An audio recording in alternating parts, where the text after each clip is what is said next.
Quelles sont les évolutions des modes de travail les plus importants, notamment en termes d'impact sur la relation de travail? C'est une question qui est effectivement à la fois essentielle et à partir de laquelle beaucoup de nouveaux enjeux en découlent.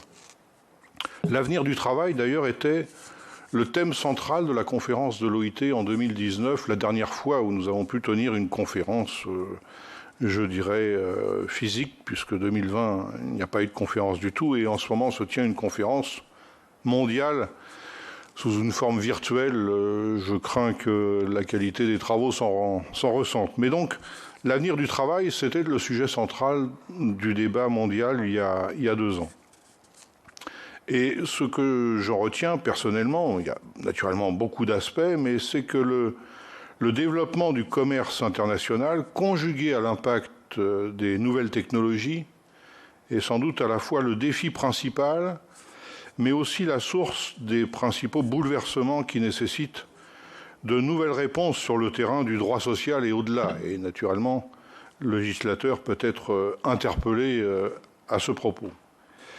Il est aussi évident, dès lors que l'on réfléchit au devenir du travail, que le défi environnemental apporte lui aussi de nouvelles approches sur le contenu des productions, sur la manière de faire du commerce, un sujet qui préoccupe d'ailleurs de plus en plus les jeunes générations, puisqu'elle pose la question tout simplement de la finalité du travail, du sens du travail. Les évolutions des modes de travail sont principalement la résultante d'une pression à l'international qui s'accroît sur la base du dumping social. Naturellement, du point de vue d'un représentant des travailleurs, ça ne vous surprendra pas que je mette cet aspect en exergue. 60% des emplois dans le monde actuellement sont dans l'économie informelle. C'est-à-dire l'économie qui ne paie ni impôts, ni taxes, ni cotisations sociales. 6 emplois sur 10 dans le monde sont dans l'économie informelle. Ce chiffre est naturellement un chiffre validé, officiel, de l'Organisation internationale du travail, et donc validé par ces 3 composantes que sont les représentants des différents États, les représentants des employeurs de ces pays et les représentants des travailleurs. Alors on peut naturellement toujours débattre des raisons qui font qu'on a atteint de tels niveaux de travail informel dans le monde, mais le chiffre, lui, est incontestable. Avec des conséquences très directes, 65% des travailleurs, à l'heure actuelle, n'ont pas de véritable système de protection sociale, et près d'1 sur 2 n'a aucune assurance maladie. Et vous imaginez les répercussions dans cette période de pandémie, ce qui explique que dans nombre de pays, malgré toutes les restrictions apportées, un grand nombre de travailleurs n'a pas d'autre choix que d'essayer de travailler malgré tout, dans la mesure où c'est le seul moyen d'assurer un minimum de ressources pour vivre et faire vivre sa famille. Un emploi sur 5, je vous donne quelques autres données pour bien situer l'environnement plus global dans lequel nos réflexions s'inscrivent. Un emploi sur 5, aujourd'hui, dépend de la stratégie de 80 000 multinationales. Un emploi sur 5, et la France n'échappe pas à cette géographie internationale. 80 000 multinationales, là aussi c'est le chiffre de référence, on pourrait naturellement, tout dépend où on situe la barre en termes soit de chiffre d'affaires, d'effectifs, etc. Mais on s'accorde pour débattre autour de ce chiffre de référence de 80 000. Ce qu'on appelle les chaînes de valeur sont à la fois plus internationales, et contradictoirement emploie directement très peu de travailleurs. 80 000 entreprises utilisent directement 250 millions de salariés. Le reste est en sous-traitance. Donc ce 1 emploi sur 5, très souvent, n'est pas un emploi direct qui lie celui qui produit et celui qui commerce. Il y a le phénomène de sous-traitance qui s'amplifie, et de ce point de vue-là, l'impact des nouvelles technologies est aussi un impact considérable. On pourrait y revenir.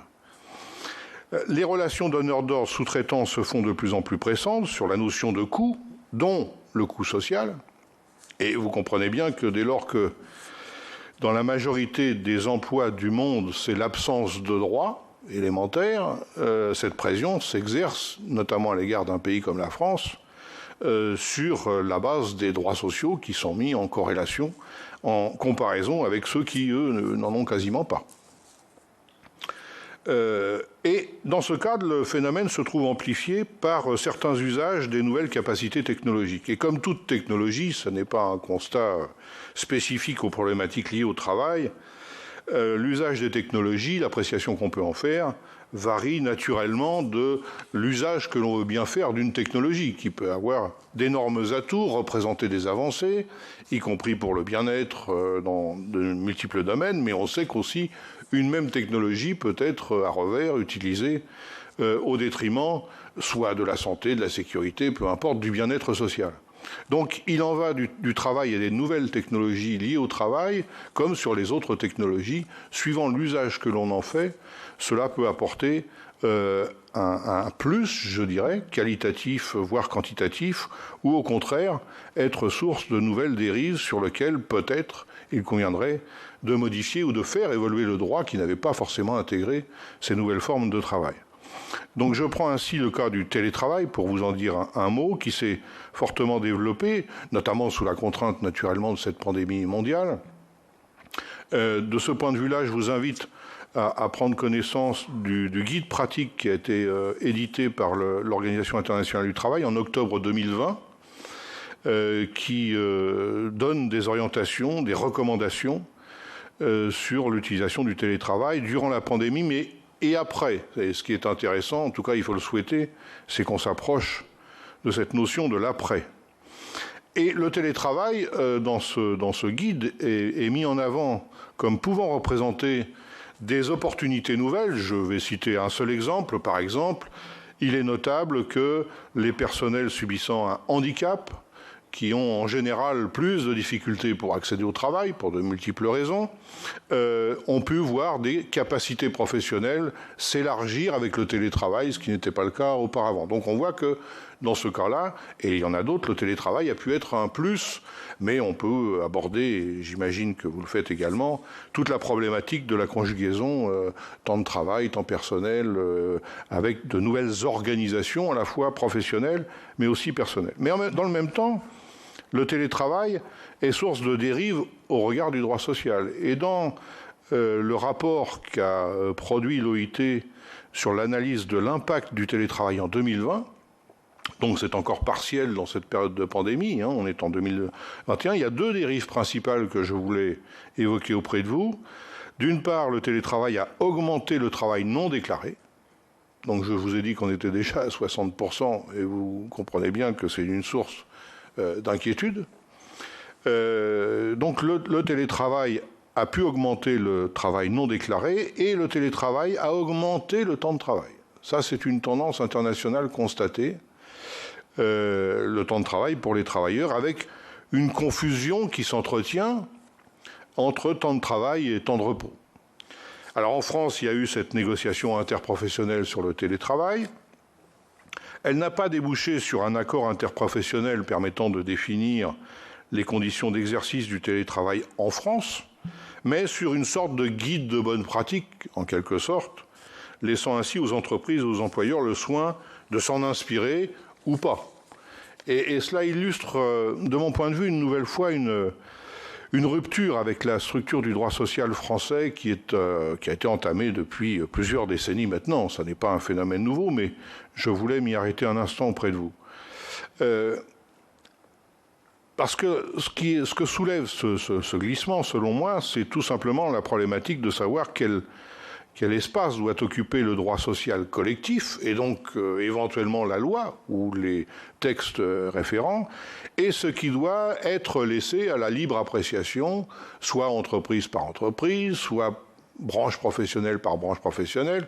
On peut là aussi avoir des variables.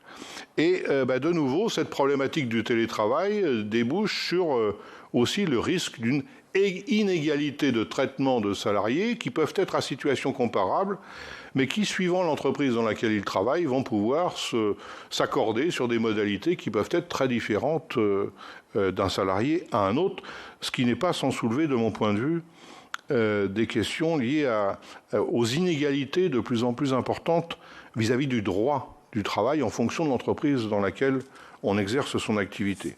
Et à cet égard, je voudrais rappeler que la France est l'un des pays du monde où le taux des conventions, de couverture des salariés par les conventions collectives est le plus élevé. On doit être les premiers avec l'Autriche de ce point de vue-là. Et le principe même de la convention collective repose sur le principe de l'égalité de traitement, au sens large du terme. Je ne parle pas que du traitement de la rémunération, du traitement social au sens large du terme.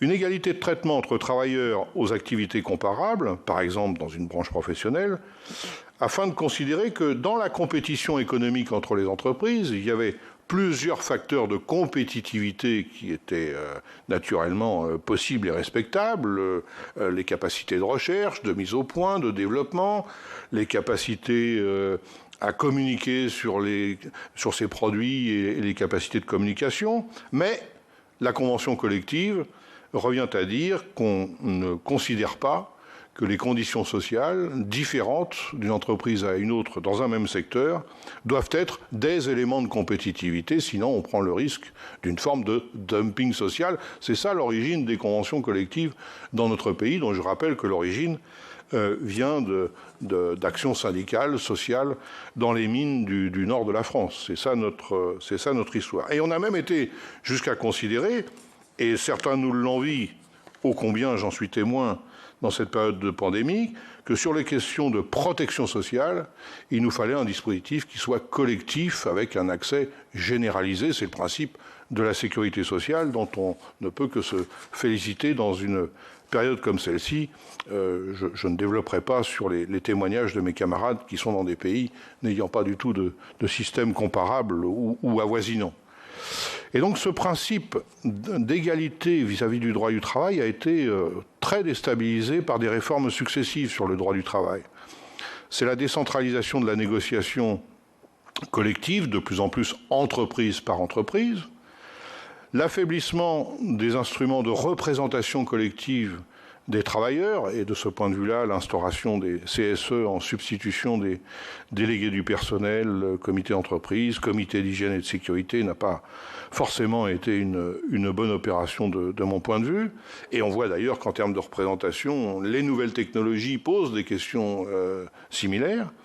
Mais ça a été aussi la multiplication des formes de contrats de travail. Et de ce point de vue-là, de nouveau, sous l'impact de l'apparition de nouvelles technologies, on voit réémerger des débats quant à la nécessité éventuellement d'innover pour instaurer de nouveaux statuts pour les travailleurs. On en irait donc à une multiplication, encore une fois, de ce genre de situation.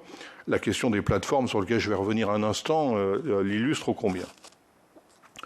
Nous sommes ainsi dans un paradoxe majeur de mon point de vue qui est susceptible de provoquer de graves tensions à l'avenir sur le plan social. D'un côté, une économie de plus en plus globale, avec des règles mondiales, des organismes qui surveillent la bonne application de ces règles, et de l'autre, une tendance à individualiser de plus en plus le droit social. Et donc, vous voyez qu'il y a là, en quelque sorte, un deux poids, deux mesures, un déséquilibre. Alors naturellement, personne n'imagine, et à l'OIT, pas plus qu'ailleurs, que le droit social peut être uniforme à l'échelle mondiale. Ça n'est pas du tout...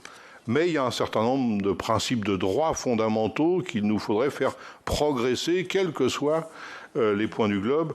Et vous connaissez, je vous ne rappellerai pas la liste des droits fondamentaux considérés par l'OIT.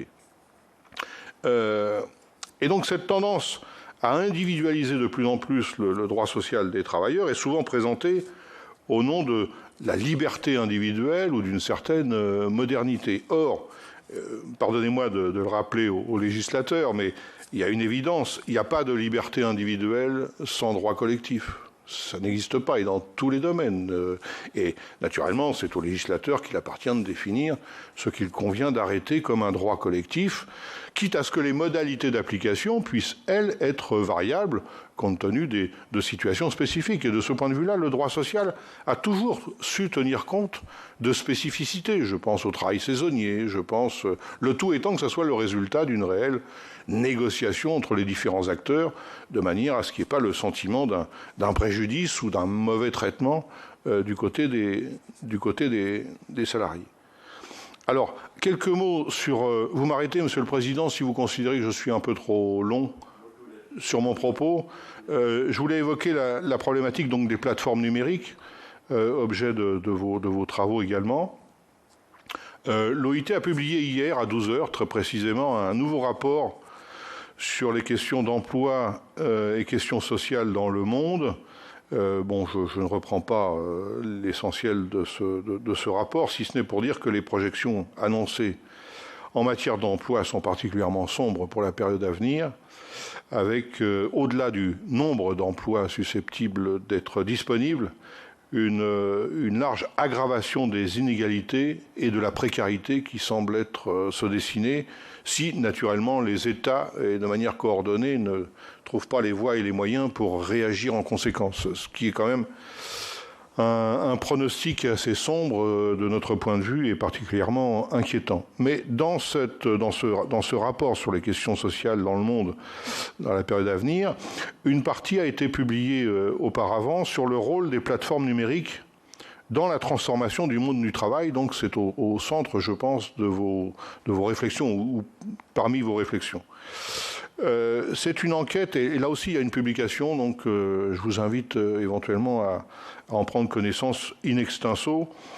C'est une enquête qui repose sur l'étude de la situation de 85 entreprises réparties dans le monde, donc 85 plateformes différentes. Première donnée, en 10 ans, le nombre de plateformes a été multiplié par 5. Et les projections laissent entendre que ça va continuer de se développer, et dans des domaines qu'on ne soupçonne peut-être pas aujourd'hui, mais que l'on voit poindre.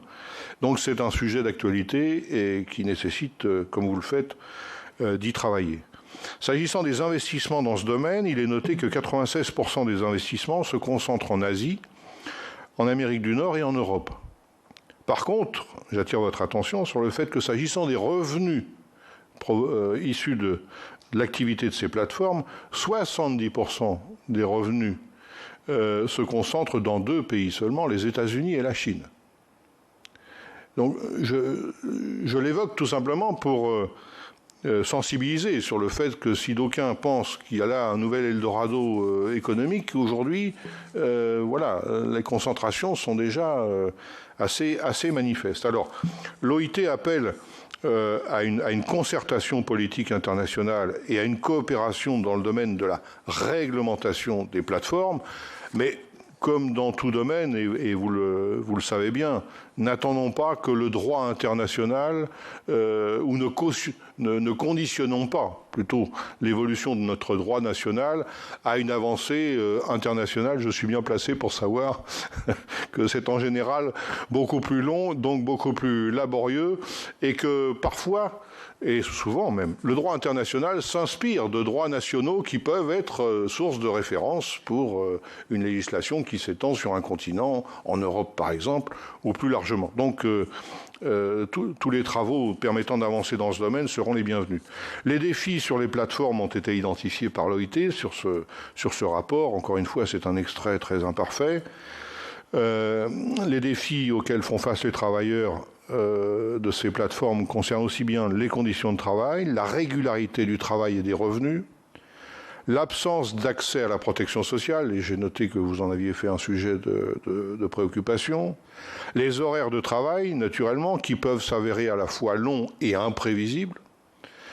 La moitié aujourd'hui des travailleurs des plateformes gagnent moins de 2 $ US de l'heure. C'est voilà, la monnaie de référence dans les institutions internationales. On raisonne en dollars US. Et avec y compris des pratiques d'écart de salaire qui sont basées sur le genre, avec des plateformes qui parfois ne rémunérera pas forcément au même niveau hommes et femmes exerçant la même activité. Et côté entreprise, il y a aussi de nombreuses entreprises qui font face à des problèmes de concurrence déloyale dans ce domaine, une absence de transparence sur les données, les prix, les commissions élevées, et avec également des problèmes d'accès au financement et aux infrastructures numériques. Une phrase à propos pour résumer un peu l'état d'esprit de l'OIT, je reprends là une phrase du directeur général de l'OIT quand la publication en février de ce rapport sur les plateformes a été présentée. Tous les travailleurs, dit-il, quel que soit leur statut professionnel, doivent être en mesure d'exercer leurs droits fondamentaux au travail. Alors les modalités, là aussi, peuvent être différentes, et de ce point de vue-là, à la fois les statuts juridiques de ces entreprises, mais aussi faits aux travailleurs, est variable d'un pays à un autre, vous le savez bien, avec des polémiques, mais ce sont des polémiques, je dirais, tout à fait légitimes, entre mouvements syndicaux, employeurs, certains États, parfois des tribunaux qui peuvent prendre aussi des décisions contradictoires. Et nous sommes, je dirais, si j'ai bien compris, en France, un peu entre deux eaux, à essayer d'installer un statut un peu hybride. En tout cas, je retiens que le choix politique consiste, au stade actuel, à ne pas considérer qu'on a affaire là à un travail qui pourrait s'apparenter au salariat classique, et donc qu'il faudrait innover, imaginer un statut un peu hybride. Alors, sur les plateformes, encore un mot, vous l'avez peut-être aussi constaté, un article de presse, de la presse du soir, comme selon la formule consacrée on faisait état, l'utilisation des plateformes va se généraliser dans maints domaines.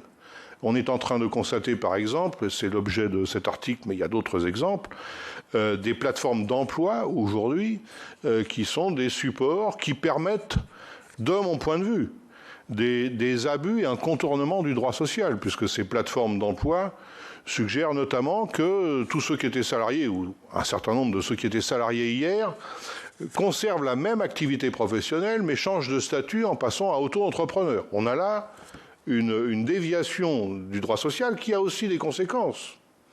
J'évoquais notre système de sécurité sociale, et naturellement, vous y êtes sensible. Si on a une partie importante du travail qui change de statut, sans continuer à contribuer à ce bien public qu'est la sécurité sociale, notre système de protection sociale s'effondre. Ce n'est pas la peine d'aller chercher midi à 14 heures. Il n'est pas sans soulever des problématiques sur la pérennité de son financement, etc. Et tout ça soulève là aussi des débats tout à fait légitimes. Mais un de ces socles, c'est d'en faire un système qui soit collectif et donc obligatoire, avec une obligation de cotisation, et étant entendu que naturellement, ce niveau et ces modalités de cotisation sont objets de débats permanents. Ça n'est pas en cause. Mais si on extrait naturellement une partie importante de la main-d'œuvre en France de ce système de protection collective, voilà. Alors après, on est obligé de s'interroger sur comment faire pour que ceux qui ne cotisent pas à ce système collectif puissent malgré tout avoir une protection sociale. Enfin, on est là dans je dirais un peu une position schizophrène. Hein, voilà.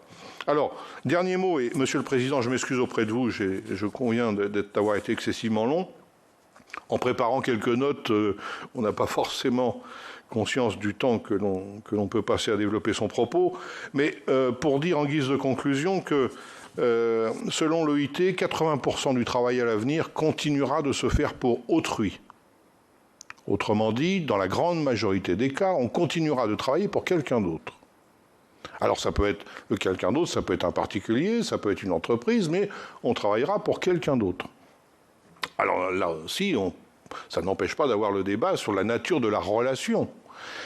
Mais dans la grande majorité des cas, selon l'OIT, ça restera dans un rapport salarial, c'est-à-dire un recrutement. Et donc, la question de l'évolution du droit du travail demeure une question tout à fait pertinente et non pas dépassée lorsque j'entends certains observateurs ou gens qui veulent proposer des schémas d'avenir considérer que le salariat serait une notion dépassée auquel il faudrait lui substituer d'autres statuts. En tout cas, je voulais conclure par ce constat que pour l'OIT, ça n'était absolument pas une réalité. Et puis derrière, une toute fin de citation, c'est une phrase de la déclaration de Philadelphie adoptée à l'OIT après la Deuxième Guerre mondiale, selon laquelle il n'y a pas de paix universelle sans justice sociale, et il faut absolument faire en sorte que le développement de ces nouvelles technologies, qui ont un impact, encore une fois, sur le travail, ne soit pas synonyme de plus grandes injustices sociales ou de désert s'agissant des droits sociaux des salariés. Je vous remercie, Monsieur le Président, m'excusant une nouvelle fois peut-être de la longueur de mon propos. Merci beaucoup. En tout cas, c'est un sujet qui méritait que vous preniez le temps, avec la passion qu'on vous connaît, pour en parler, et la précision surtout. Donc je vais donner la parole au rapporteur, en commençant par Michel Cannevet et puis ensuite Fabien Gay, car tous les deux vont devoir aller en séance, puisqu'ils interviennent rapidement après. Donc tout de suite, Michel Cannevet. Merci, Monsieur le Président. Je voudrais remercier aussi notre orateur. Les chiffres qu'il a énoncés dans son propos liminaire montrent bien l'ampleur du travail qu'il reste encore à réaliser pour qu'à travers le monde, justement, on puisse avoir des systèmes de fonctionnement qui permettent à ceux qui travaillent d'avoir la protection sociale. Et donc, il y a encore beaucoup de travail à faire. Il a évoqué également dans son propos la question des droits sociaux. Moi, je dis aussi qu'il y a les devoirs sociaux.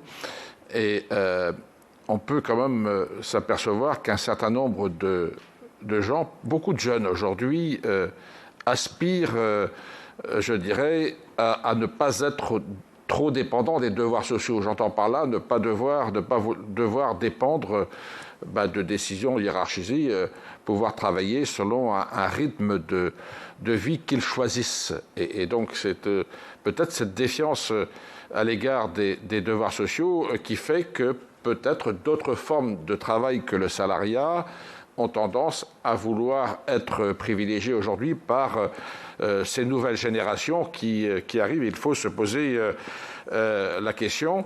Et donc je me dis que peut-être le salariat n'est pas adapté à l'émergence de nouvelles formes de travail que Bernard Thibault a évoqué tout à l'heure, l'ampleur que prennent le travail autour du numérique, effectivement, et les métiers qui demain seront affectés par cela. Est-ce qu'il a d'ailleurs quelques suggestions, quelques idées de ces évolutions des métiers? On les connaît bien dans ce qui concerne le transport des personnes ou de marchandises aujourd'hui, mais il y a beaucoup d'autres perspectives qui s'établissent effectivement. Et je voulais lui demander, quand il dit que 80% du travail à l'avenir se fera pour autrui, est-ce que pour autrui, c'est pas pour quelqu'un, c'est pas forcément pour une personne. Est-ce que c'est pas pour plusieurs opérateurs et travaillant pour plusieurs opérateurs, c'est pas forcément le sentiment de dépendance vis-à-vis d'une personne, mais c'est là aussi un travail relativement indépendant qui peut être émergent en quelque sorte. Et puis, une petite incidence aussi sur les questions de protection sociale. Effectivement, nous sommes très attachés, nous, en France, à la protection sociale. Simplement, le problème, c'est que le financement d'une protection sociale qui est accrue se fait par un alourdissement du coût du travail qui, dans un contexte d'économie relativement internationalisée, s'avère pénalisant pour les entreprises françaises et donc pour l'ensemble des personnels français.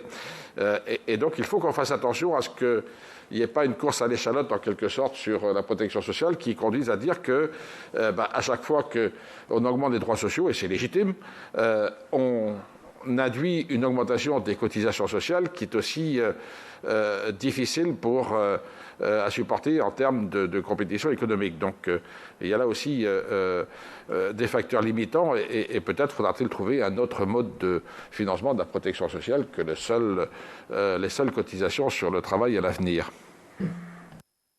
Merci. Je vais demander peut-être à la suite, Fabien, si tu veux poser tes questions. Oui. Et puis Bernard Thibault prendra les deux. Bon, cher Bernard, on ne va pas faire semblant. Non, moi, d'abord, je suis très content de te revoir et très, très heureux d'avoir eu ce propos introductif qui, pour le coup, donnait une vision internationale. C'est ça qu'on cherchait et je te remercie, notamment les chiffres. Je partage ce que dit Michel. Je ne les avais pas, mais 6 sur 10 dans le travail informel dans le monde, ça doit quand même nous interroger. Voilà. Ce n'est pas le cas en France, mais ça peut le devenir. Voilà. Moi, 2 questions. Je ne vais pas faire trop long parce que, pour une fois, je partage plutôt l'avis de l'orateur, ce qui est rare, si on conviendra, Michel. Donc voilà. Je commence toujours ici en disant un petit différent avec vous, mais c'est moins le cas. Non, deux questions. On l'a évoqué hier parce qu'on s'est vu entre rapporteurs hier, Madame Boutry et l'ensemble de l'équipe sur la finalité du rapport. On a eu une petite discussion extrêmement intéressante au début de nos premières auditions il y a quelques mois. On a beaucoup parlé de la finalité du travail, ce que tu as évoqué. Moi, je pense que c'est une vraie question. Pourquoi on travaille ? Comment on travaille ? Pourquoi ? Qu'est-ce que je veux faire ? Je veux être en maîtrise aussi de tout, de comprendre. Et je veux je veux être utile, y compris à changer la société, de manière éthique, de manière environnementale. Et c'est une vraie question qu'on sent pousser dans une partie de la jeunesse. Parce que la question du salaire et de la rémunération, elle est aussi importante quand même. Bon, il faut vivre de son travail. Mais cette question-là, elle est en train de pousser. Donc je voulais, tu l'as un peu évoqué, mais alors je sais que c'est complexe là, dans le moment de crise que nous vivons, justement, mais je crois que justement, il ne faut pas lâcher ça. Parce que si on lâche au moment de la crise en disant, quoi qu'il arrive, nous ne posons pas la question de la finalité, la seule question c'est il faut que tout le monde travaille, on va avoir un problème.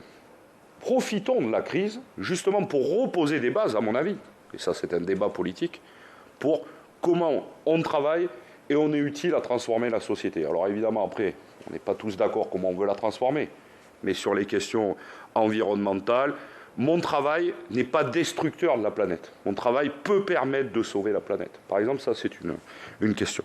Et puis la deuxième, alors je vais les poser à Hubert, et je vais la reposer à Bernard Thibault. Et on l'a eu hier. Moi, on a un problème sur les plateformes numériques. Beaucoup de groupes ici ont déposé des propositions de loi. Il y a eu beaucoup de choses, nous aussi. Par exemple, là où tu as raison, c'est que déjà dans le Code du travail, il existe, on prend tout un tas de dimensions multiples. Tu as évoqué le travail saisonnier, mais par exemple dans le livre 7 du Code du travail, question des mannequins, etc. Bon, on proposait que ces travailleurs des plateformes numériques puissent rentrer dans le livre 7. C'est un débat, ça a été refusé ici. Bon. Et il continue ce débat. Mais moi, je repose la question, comment on offre une protection sociale, quand je dis offre, comment on donne une protection sociale sans salaire et sans cotisation ? Et personne n'est capable de me répondre sur cette question-là. Et donc oui, c'est affaiblir la sécurité sociale, et ça veut dire qu'on passe sur un système assurantiel. Mais là, on est sur autre chose. Chacun va cotiser pour son propre risque. Enfin, celui qui aura un bon salaire pourra, y compris ces plateformes, ce n'est pas un salaire, c'est un revenu, pourra cotiser pour ses propres risques. Mais on change la société française et notre modèle social. Hein. Donc là, je repose la question, est-ce qu'il y a une idée de comment on offre une protection sociale sans salaire, sans cotisation ? Voilà, je ne fais pas trop long. Je vous remercie. Et il y avait beaucoup d'autres choses, mais tant pis. Oui, mais ça a fait du bien. Mais Michel était très content de ce propos introductif. Oui, Fabien, il y a beaucoup d'autres choses, évidemment. Donc, on comprendra bien votre départ éventuel rapide, hein, puisque vous êtes appelé à intervenir. Vous ferez avec toute compréhension. Et je donne tout de suite la parole à Bernard Thibault. Oui, merci, Monsieur le Président. Alors, juste une réflexion au passage à propos du travail informel, dont parfois on peut considérer qu'on en serait exonéré en France. Je rappelle qu'un rapport du Conseil économique et social, il y a 2-3 ans de mémoire, avait évalué à peu près à 8% le PIB français issu du travail informel. Et en progrès. En progrès. Avec des secteurs, et ça n'est pas propre à la France d'ailleurs, ces secteurs, dominants sur le travail non déclaré, l'agriculture, le bâtiment, la restauration, hôtellerie-restauration. Tourisme qui se marie un peu avec hôtellerie-restauration naturellement, voilà les filières internationales d'ailleurs, hein, et en ce sens, on n'est pas protégé, on n'est pas exempt de réflexion à ce propos. Alors, les jeunes, c'est toujours délicat de classifier des catégories d'âge dans une globalité. Hein. Quand on dit les jeunes, il y a de multiples jeunes différents, hein, pas développés, mais c'est comme si on disait les personnes âgées, ou les cadres, ou les entreprises. les entreprises. Voilà une formule qui masque une grande disparité. Donc, voilà. Les jeunes, si on s'en tient à cette formule-là, sont de plus en plus éduqués à l'idée qu'il ne faut plus qu'ils s'attachent à une seule entreprise pour leur devenir. On leur explique que le monde économique étant ce qu'il est, les évolutions étant ce qu'elles sont, il faut presque qu'ils apprennent d'entrée à faire à l'avenir 2, 3 métiers différents, en tout cas, qu'ils se préparent à ne plus être liés à un seul employeur durant toute leur carrière, contrairement à leurs parents, leurs grands-parents, etc., etc. Donc à partir de là, on induit d'entrée le fait que le rapport du jeune salarié à son entreprise n'est qu'une passe transitoire. C'est en ce sens qu'il n'y a pas la même relation avec ce qui est avec le commandement de l'entreprise. C'est qu'on a le sentiment d'être là de passage. Et puis, il y a aussi la manière dont les aînés ont pu être traités, ou en tout cas dont la jeunesse a pu constater qu'elle pouvait être traitée. Je pense à des plans de licenciement, peut-être qu'on ne le retient pas à cette échelle-là, mais des plans de licenciement massifs de personnes qui ont peut-être passé 30 à 40 ans de leur carrière professionnelle dans l'entreprise. Leur gosse, lorsqu'il constate ça, se dit « mais c'est quand même un drôle d'hommage de la part d'une entreprise vis-à-vis d'un salarié qui a consacré toute sa carrière professionnelle à l'entreprise de se voir licencié, alors moyennant quelques petites indemnités pour que les choses... Bon, voilà. Et donc ça renvoie un rapport à l'entreprise qui est tout à fait différente. Mais par contre, moi je pense que ça ne remet pas pour autant en cause. Donc il y a une recherche d'une certaine liberté en ce sens où le sort des jeunes générations ne veut pas se voir lié uniquement à sa relation salariale avec un employeur. Parce que ça, c'est une fragilité. Donc comment faire? Alors il y a effectivement la tentation, ou la tendance, pour certains, à se dire on va changer de statut dans le rapport, on va plus être dans un rapport salarial, on va être dans un rapport de nature commerciale, on va devenir auto-entrepreneur, on va être livreur, et je vais pouvoir livrer lorsque j'aurai envie. Je vais pouvoir gérer mes horaires comme je l'entends. Sauf que l'usage, c'est pas ça. Le travail, on recrute quand il y a du travail à faire. Le livreur, il livre quand il y a besoin de livrer. C'est pas lui qui choisit les horaires de repas. Il va pas livrer des repas à 15h ou à 16h. Il va livrer des repas aux horaires où il faut livrer des repas. Et il en va de même pour les colis, avec un rythme qui s'accélère au détriment, y compris parfois, souvent, de la santé des travailleurs. Avant-hier, il y a un rapport des syndicats américains. Il en existe, même si c'est pas facile d'être syndiqué aux États-Unis, mais il y a quand même des syndicalistes qui ont produit un rapport qui montrait, et Amazon a été obligé de le reconnaître, que la gestion des salariés dans un entrepôt Amazon par un algorithme, le travail aujourd'hui n'est plus organisé par l'être humain, il est organisé par des algorithmes, avait augmenté les accidents du travail de 80% par rapport aux autres entrepôts de même nature qui ne fonctionnent pas avec des algorithmes. Voilà un autre exemple de l'usage de la technologie qui là est utilisé à des fins, vous le comprenez bien, de productivité, mais au détriment de la santé des individus, ô combien. Donc je pense que c'est là-dessus que les jeunes sont plutôt en recherche de nouvelles réponses, considérant que le statut salarial ne protège pas suffisamment ou ligote peut-être davantage. Mais ça ne veut pas dire pour autant que vis-à-vis du système de protection sociale, ils en soient détachés ou qu'ils veuillent s'en éloigner. Loin s'en faut, je pense. Loin s'en faut. Alors, quand j'évoquais effectivement, et vous l'avez repris, que 80% du travail pour autrui, oui, ça peut être pour autrui, mais pour plusieurs autrui, hein, pour plusieurs autres personnes, pour plusieurs autres entreprises. Mais ça n'est pas fondamentalement nouveau, je dirais. Ça a toujours, vous trouvez dans maintes activités aujourd'hui plusieurs types d'employeurs. Vous prenez le travail à domicile aujourd'hui, les aides à domicile. Une aide à domicile peut travailler sur plusieurs domiciles. C'est pas... Donc ça, en soi, ça n'est pas...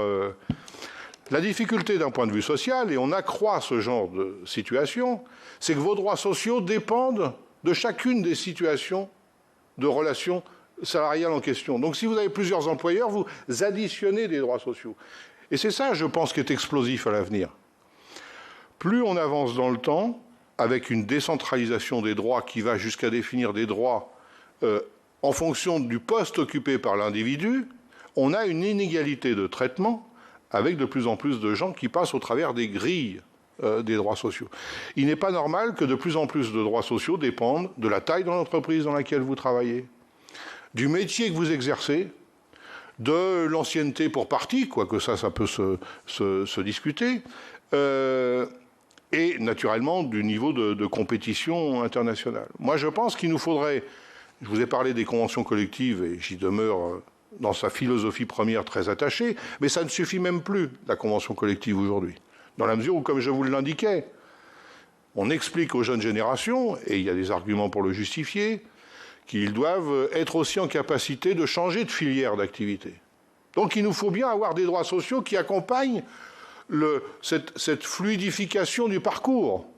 Or, on individualise les droits alors qu'on demande une fluidification des parcours. C'est là qu'il y a un paradoxe qui, de mon point de vue, est majeur. Alors, vous comprenez que je ne partage pas forcément ce que j'ai compris de votre interprétation sur le coût de la protection sociale, parce qu'effectivement, quand je vous ai dit que 65% des travailleurs dans le monde aujourd'hui ne disposent pas d'un véritable système de protection sociale, et c'est d'ailleurs l'objet de multiples débats à l'international comme au plan national. Dès lors que l'on parle compétitivité, on compare des choses qui ne sont pas comparables.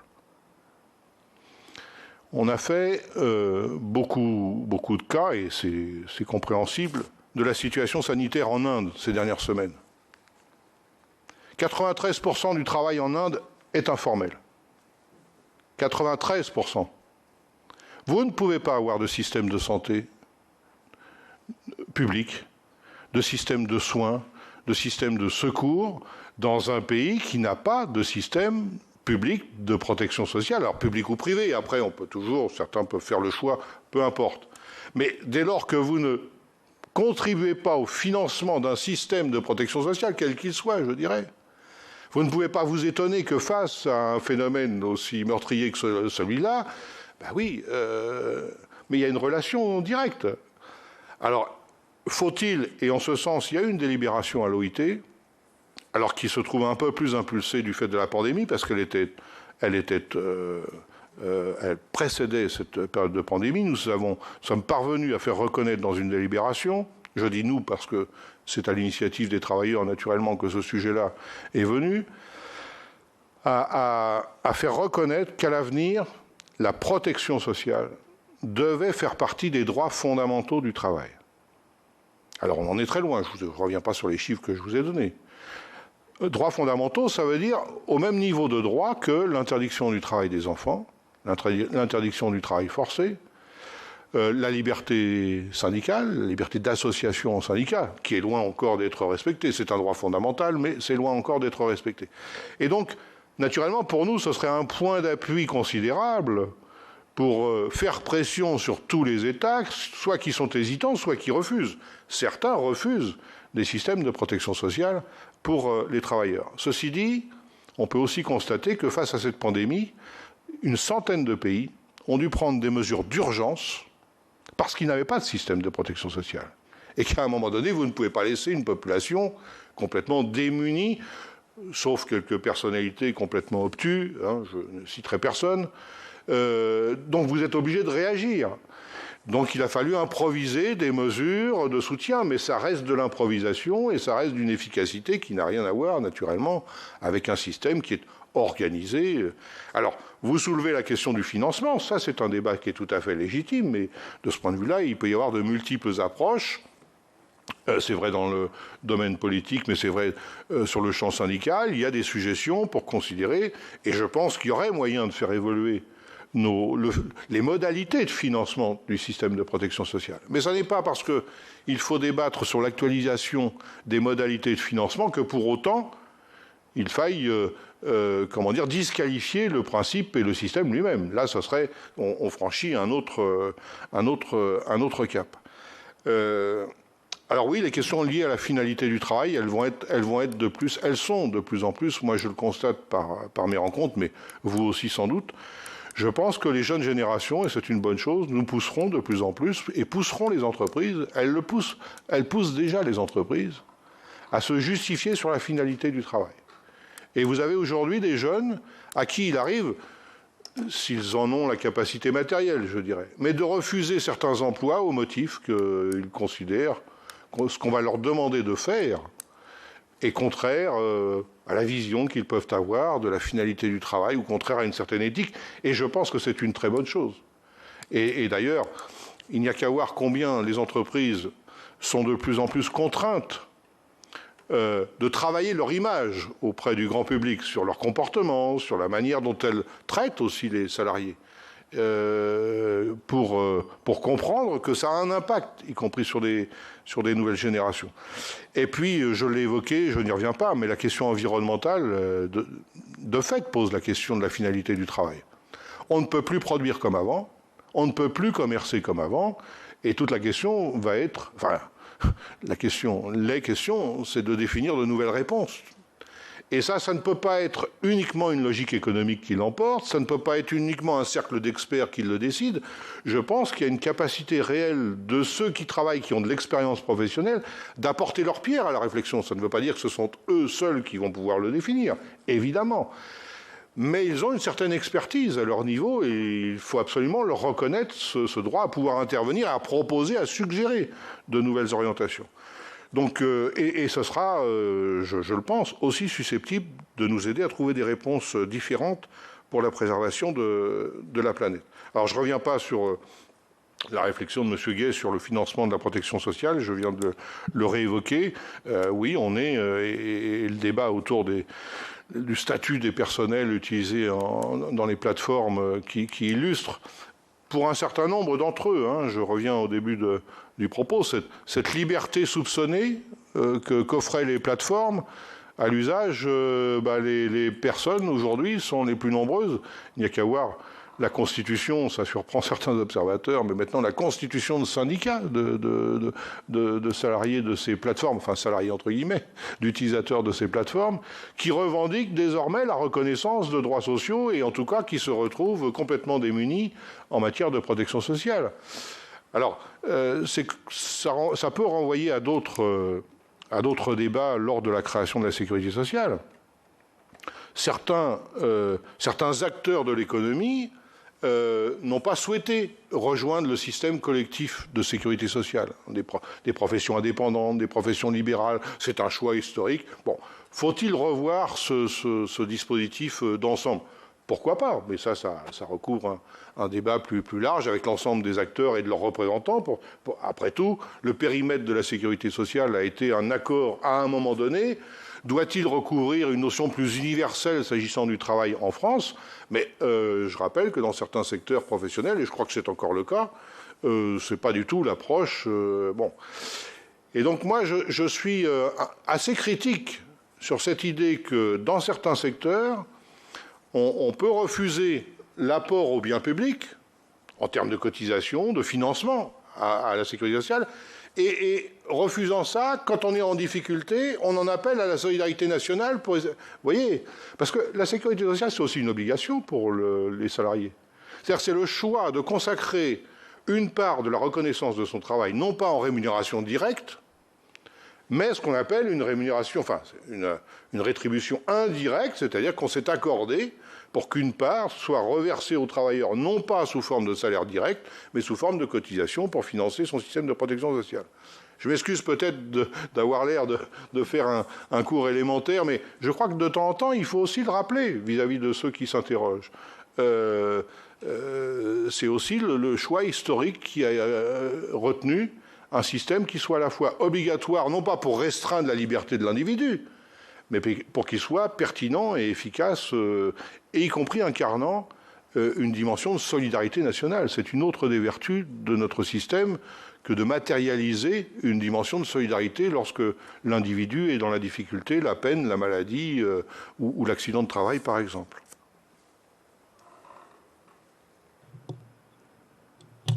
Merci pour ces réponses. Donc ça libère vraiment nos deux rapporteurs si vous devez en urgence maintenant rejoindre l'hémicycle.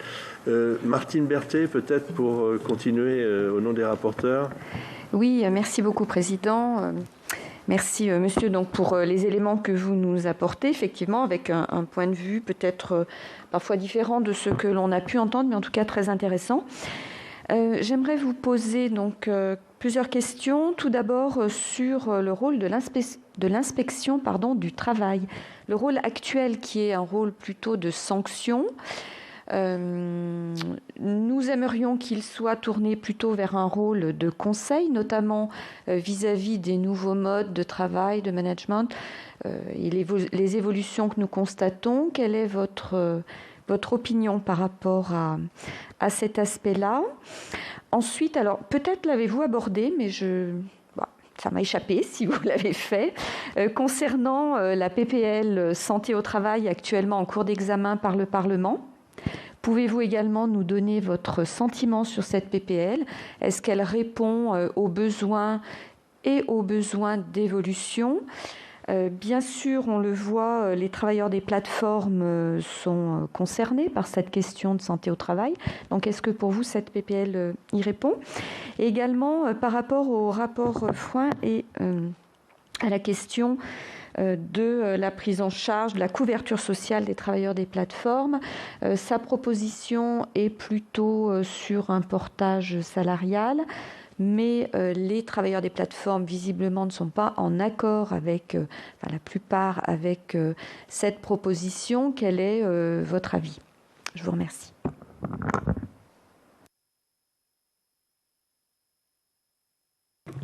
Allez-y, monsieur. Merci, Monsieur le Président. Alors, sur l'inspection du travail, vaut une convention spécifique de l'OIT. Il y a 200 conventions internationales du travail. Une, la 182 de mémoire, mais peu importe la numérotation, se consacre exclusivement à la mission, au rôle et à l'organisation des services de l'inspection du travail dans les États. Ça n'est pas pour rien. De ce point de vue-là, je dirais qu'on a une inspection du travail en France qui est conforme à la Convention internationale du travail. C'est heureux. Ce qui n'empêche pas parfois des litiges, on l'a vu dernièrement d'ailleurs. Dans cette convention, une des caractéristiques importantes, alors il y a tout un tas de considérants, mais une des caractéristiques importantes, c'est naturellement que l'inspection du travail soit une structure indépendante. Dans certains pays, je pense notamment des pays d'Asie, mais aussi en Afrique, une ministre d'un pays d'Asie du travail disait dans une assemblée de l'OIT: nous avons multiplié le nombre d'inspecteurs du travail chez nous, mais aidez-nous, service de l'OIT, à lutter contre un phénomène que nous n'arrivons pas à résorber, c'est la corruption. Et pour cause, les inspecteurs du travail n'étaient quasiment pas payés. Donc un des moyens d'éviter la corruption, c'est naturellement de faire en sorte de garantir une indépendance aussi par une rémunération qui préserve de ce phénomène de corruption. Donc l'indépendance. Et sur la mission internationale reconnue, c'est une mission de contrôle. Alors je sais, parce que c'est aussi un débat, je dirais, régulier avec les employeurs quant à la nature du droit du travail, à la nature des soutiens. Je sais aussi que les entreprises souhaitent avoir du conseil. Ce n'est pas forcément la mission des inspecteurs du travail. Moi, je comprends aussi que la complexification du droit du travail, mais la complexification du droit du travail, ce n'est pas le contenu de ce droit qui est en cause, de mon point de vue. C'est que, pardonnez-moi cette remarque, le législateur s'est efforcé, à chaque fois qu'un droit a été codifié, de multiplier la liste soit des dérogations ou des adaptations nécessaires dans tel ou tel domaine. Et quand vous avez ce débat public par rapport à la consistance du Code du travail, vous vous apercevrez que le Code du travail proprement dit n'est pas si épais que ça, Mais par contre, ce sont tous les chapitres exonérants des secteurs. Et donc, que les chefs d'entreprise soient eux-mêmes, comme les syndicalistes, je vous l'avouerai, un peu perdus quant à la nature du droit du travail applicable à tel ou tel salarié, en fonction de telle ou telle situation, de telle taille d'entreprise, en fonction de la localisation de cette entreprise, du statut juridique de cette entreprise, est-ce un sous-traitant, tout le monde. Et donc les entreprises réclament du conseil. Mais ça ne veut pas dire pour autant, et encore une fois, la demande, l'aspiration peut être tout à fait légitime. Ça ne veut pas dire pour autant qu'il faille trouver la réponse chez le corps des inspecteurs du travail qui, eux, par définition, sont là pour veiller à la bonne application du droit. Alors il leur arrive, et ils le font très régulièrement, de conseiller pour autant les entreprises. Ils l'ont fait d'ailleurs durant la période de pandémie. Alors ils l'ont fait au sens où ils ne sont pas là a priori pour réprimer, mais comme tout contrôleur d'un droit, à un moment donné, s'il leur apparaît qu'une entreprise délibérément enfreint le droit, le rôle de l'inspecteur, c'est aussi, comme le ferait un gendarme au bord de la route s'il estime qu'un conducteur est de mauvaise foi et a commis une infraction importante, de réprimer. Donc c'est le rôle de l'inspection. Et très souvent, d'ailleurs, il regrette, pour tout vous dire, plusieurs choses. Il y a toujours la problématique des effectifs suffisants. Imaginez ce que ça représente, y compris pour eux, l'impact des nouvelles technologies et cette capacité à contrôler la bonne exécution du droit du travail. Une des caractéristiques de l'impact, on ne l'a pas trop évoqué jusqu'à présent, donc j'en dis un mot. Un des impacts de cette nouvelle technologie, c'est qu'on dépasse aussi les frontières. Que ce soit les plateformes, que ce soit le télétravail. Le télétravail, vous ne limitez pas le télétravail à du personnel qui est... Vous faites aujourd'hui, et les entreprises aujourd'hui font télétravailler leur comptabilité en Asie, leur dessinateur en Amérique, etc. etc. Bon. Et ça n'est pas d'aujourd'hui que sur des collectifs internationaux, je dirais, de travail. La question de l'application, le droit applicable dans ce contexte-là, alors c'est là qu'il faudrait une réponse, à mon avis, un peu plus adaptée du droit international, parce que là, il faudrait se mettre d'accord entre différentes nations pour avoir un standard comparable, ce qui est loin d'être le cas. Alors, sur les deux autres questions, pardonnez-moi, elles sont un petit peu plus pointues sur le PPL, je vous avoue que je n'y ai pas regardé, mais encore une fois, je souhaite que ce soit davantage les représentants syndicaux en exercice qui soient habilités à se prononcer sur des questions qui nécessitent leur contribution, leur propre analyse et un suivi un peu plus détaillé de l'évolution du droit français, étant entendu que, si je ne m'en désintéresse pas du tout, bien évidemment, mais j'en suis un peu plus détaché depuis quelques années.